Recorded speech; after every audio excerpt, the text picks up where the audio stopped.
Vance putting America first yesterday, urging Zelensky to strike a deal for peace during a heated exchange. You're gambling with the lives of millions of people. You're gambling with World War III. You're gambling with World War III.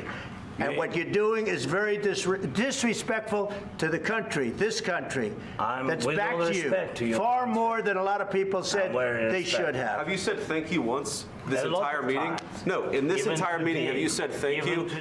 After those tense moments, a minerals deal was not signed, and National Security Advisor Michael Waltz told Zelensky to leave. He joins us now.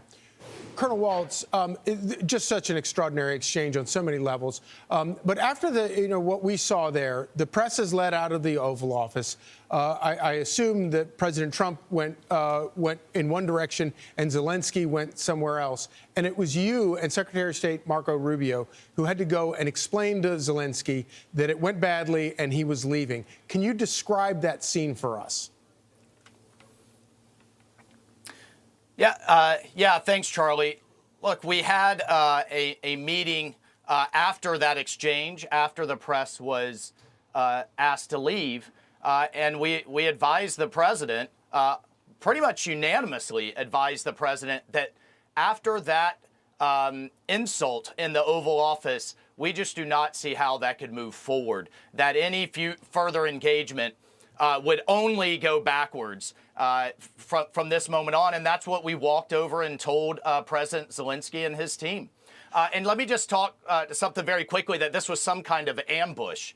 Right. That is absolutely and categorically false. We had a beautiful setting in the East Room ready for both leaders to sign that would have bound the United States and Ukraine together economically for a generation, for critical minerals that we need, economic investment that they need. And that would have been in the heels, Charlie, of having the Prime Minister of the United Kingdom, who says he's ready to put boots on the ground, the president of France, Macron, who's ready to put boots on the ground, NATO Secretary General that the president had just spoke to about broader security guarantees. So this really could have been and should have been a positive moment for Ukraine. And then we go to further negotiating with the Russians, bring this war to an end, and move the world forward and stop the death and destruction. But instead, what became clear, and I think what has the president so frustrated and frankly angry, is that it's not clear that Zelensky truly wants to stop the fighting. And he came in, even though he was warned not to, determined to litigate all of that in front of the entire world. And the vice president said enough is enough. The president said enough is enough. And I got to tell you, this was the wrong approach, wrong time in history, and definitely the wrong president to try to do this kind of thing. This is not Joe Biden. This was Donald J. Trump. And I think the entire world saw that crystal clear.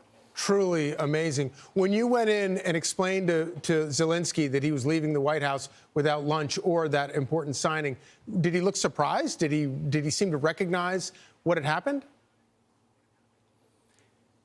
No, he didn't, frankly. His team did. His ambassador and his advisor were practically, I mean, they were practically in tears, wanting this to move forward. But Zelensky was still argumentative. And finally, what I said, look, Mr. President, time is not on your side here. Time is not on your side on the battlefield. Time is not on your side in terms of the world situation.